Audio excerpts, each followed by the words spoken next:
Our pathway has really poor lighting and we don't have any automatic lights outside, so I thought I'd upgrade it and add these Gardenreet pathway lights to the path. So in today's video I'm going to show you exactly how to install these Gardenreet lights and show you how well they light up my pathway so I can find my way out when it's dark.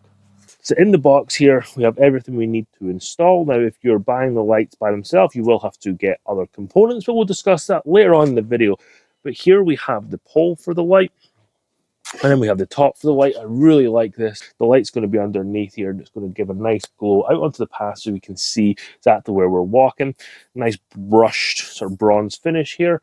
Really like that. And it feels really heavy. It's not light. Got a nice reflective finish on the inside here so the light is going to reflect out. With every light, you do get a bulb, so you don't have to worry about buying a specific bulb for these lights. You get connectors, so you can hook up into the main wire. And then you get a spike that you put into the ground so the light can sit in this. Now this is pretty heavy duty. This is like a really strong spike. It's sharp on the bottom, so watch your fingers, don't get cut down there.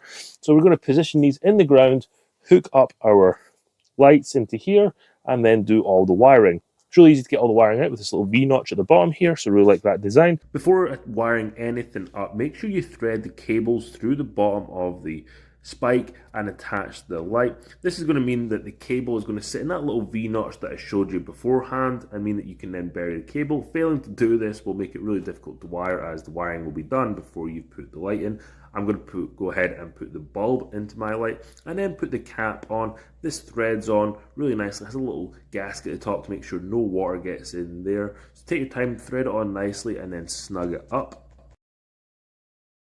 To wire up the light, it's super simple. What you need to do is cut the main line wire, and you're going to take one side of that, you're going to take one of the return wires from the light, and then you're going to take one wire from the cable that's going to go on to the next light and connect them all together. So you're going to have 3 wires in one lug nut, and then you're going to do the same for the other 3 wires that are left spare.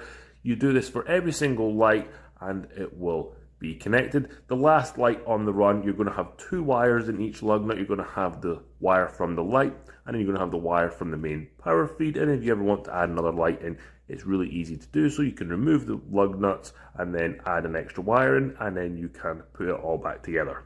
Before wiring in any other lights, I'm going to do a little test to make sure this light gets power, and it does, so we can continue on with the rest of the lights. It's finally time to see what these lights look like when they're turned on. You can just see how dark my pathway is with the lights off, and now the lights on, it looks so good. See here, we've got 2 lights right next to my main steps so I can see the steps, and then these 2 little lights in front of the deck give a nice little accent and much needed light to the end of the driveway.